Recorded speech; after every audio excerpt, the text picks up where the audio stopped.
Hey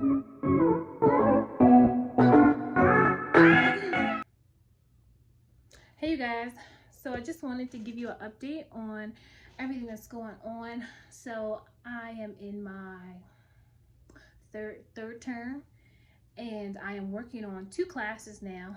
The professional, my PPE, and well, I'm working on three classes simultaneously. So I'm working on my PPE paper, my PPE class, my healthcare statistics and research, and my critical thinking and logic. so I started the PPE class maybe 2 or 3 days ago. It's pretty easy, it's just basic, like, what do you think type of situations because you're doing the PPE. So I submitted all three of my tasks, and I'm just trying to show you guys.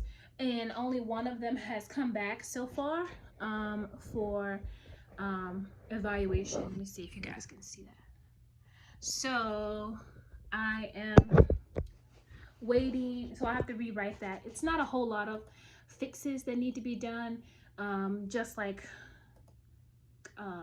grammatical stuff. No, well, yeah, I guess. Well, not grammatical per se, but the structure of the paper. So they want you to have an outline set up somehow. And then I need to expand on two topics. And then I need to submit an organization chart. I forgot to submit that. Otherwise, I probably have just like three fixes with the structure. They have a specific layout, the way they want your papers formatted. And I guess, especially section A, it's not formatted correctly. So I got dinged for organization, basically, of my paper, and citation. They all put that down, like the sources part. So after I fix those, I should be able to resubmit. My goal is to have them fixed since I've got time on my hands, like this week. I'm also writing my data analytics paper. It's almost done. I just got the analytics part approved, so I'm going to go ahead and put that stuff together. The paper is not done. I think I'm missing like maybe one or two sections. And then critical thinking is just a test that you have to take. I took the pre-test and I did pretty well. I passed it.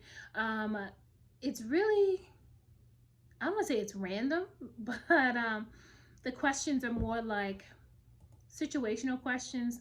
Like let me read you guys a question. Oh, it's like let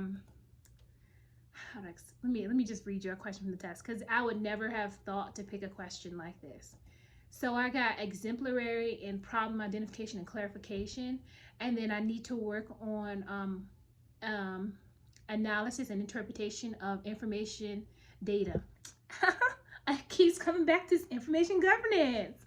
That's not really what it is, but it's kind of funny to me just thinking about it. So there's like, I think 4 sections I need to study. There's 8 altogether, so it's 50%, I guess. And after that, I should pass. Even though I passed the assessment, the pre-assessment, they're telling me that they don't align and that the other assessment is really in depth. And the exam is only 30 questions. It's 120 minutes to do the exam. So I guess, because the questions are so in depth and you can pick more than one correct answer. So, that's something. Like, I'll read you guys, like one of the ones I got right. Let me find a short one, because these things are like can be a paragraph long. And it's not like, well, let me read you an incorrect one. So one was, which of the following are standards of critical thinking? And I didn't know. So I selected logic, expression, significance, and decision making, which was wrong. It's precision, accuracy, significance, and the only thing I got right was logic. That was it. So I got dinged on that. And then they have like a graph in here about wildlife biologists and the kingfisher population. So that's a type of fish. And then they gave us the bar graph and they asked us what type of information um, what the biologist asked based on this graph. And my answer that I picked was, I got one right and one wrong. So if you get one right and one wrong, question's wrong. So it was, the ones I selected was, is the graph specific enough to determine the current ecological status of the lake? And then what are the reasons for the differences in kingfisher population from year to year? But the correct answer was the first one I said. And then, is there enough information to reach a conclusion about the kingfisher population?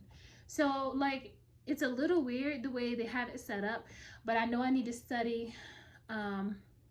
They tell you the sections you need to study: elements and standards, evidence, systematic problem solving, and assumptions, biases, and fallacies. So those four sections I need to study. I think what makes this test difficult is because they give you more than one right answer. So it's, 1, 2, 3, 4, 5. There's 6 questions, 6 answers, 6 possible answers for one question. And if you get one of them wrong, the whole question's wrong. So like this one question I got wrong in assumptions, biases, and fallacies. I got 2 of the answers correct. I got 1 wrong. Whole answer's wrong now. Like they don't give you like 50% or something like that. But I still passed the exam, the practice exam. So I set up to take the exam on the 22nd. So I don't know if you guys know, but we have a new exam system. It's called Examity. I have never used them before. This will be my first go round, so I'll have to tell you guys about it. But the scheduling is really weird now.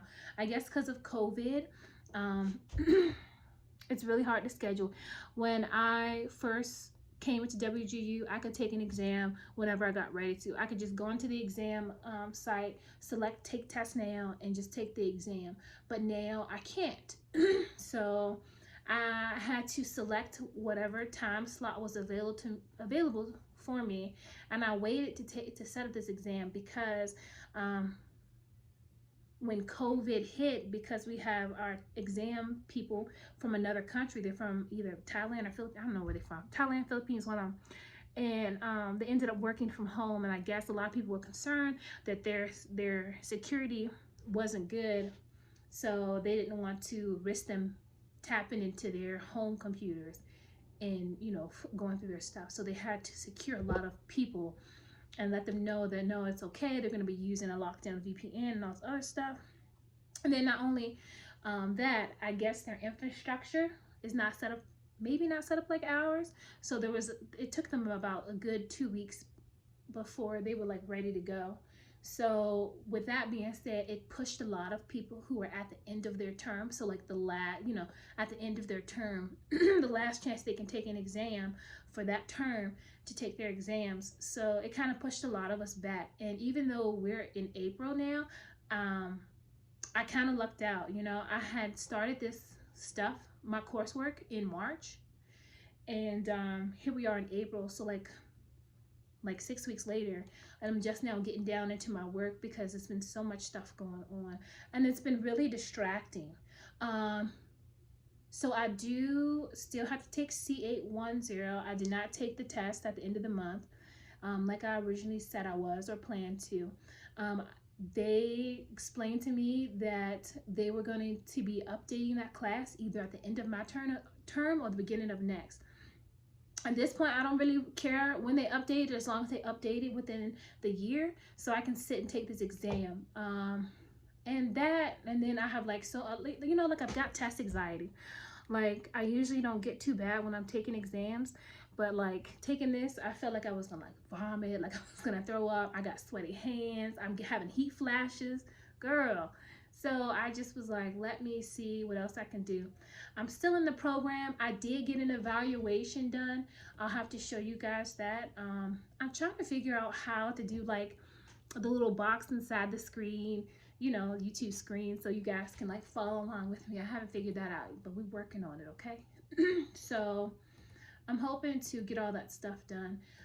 So the regression analysis, for the statistics and data research class. I've finished the first, well, I'm almost finished the first paper. I've got one more section, and I just have to attach the graph, the data regression stuff, the Excel spreadsheets and stuff, and then I should be able to submit the first task. I'm going to resubmit the PPE stuff, and then I'm going to start on task 2 for healthcare statistics and research. You know, I feel like, honestly, if you're in the healthcare information management program, the RHIT science-based School of Science, I really would suggest working part-time. I've noticed that I've been able to get a lot more work done working part-time than working full-time. I work full-time, and I just don't want to sit at the computer. But now, since COVID, and I'm taking advantage of it, because, you know, usually I'm a procrastinator, I've been finding more time for my schoolwork, and that's really nice. That, taking care of my kids, you know what I mean? Like, you know, not like I neglect them or anything, but sitting down with them and like working through their homework, you know, and giving her a chance to like really like mess up if she's gonna mess up, and then explaining it to her.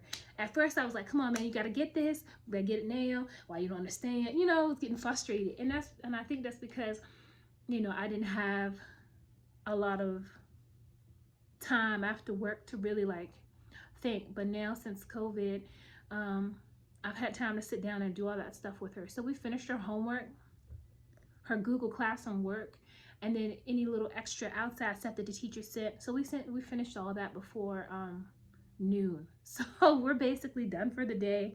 And then I had another meeting at work, and I did that meeting, and I'm just done. They basically just told us no one's getting fired, but your hours gonna be cut. So I think I would rather honestly have cut hours than to be fired. I know some people are getting furloughed right now, and I feel really bad, you know, like it's a struggle out here.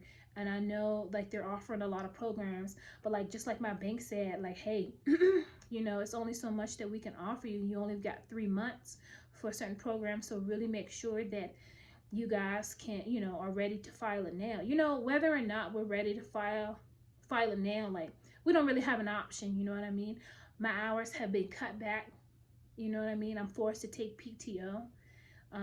Same thing with my husband. He got cut, I think 4 days this week, so he ain't making no money.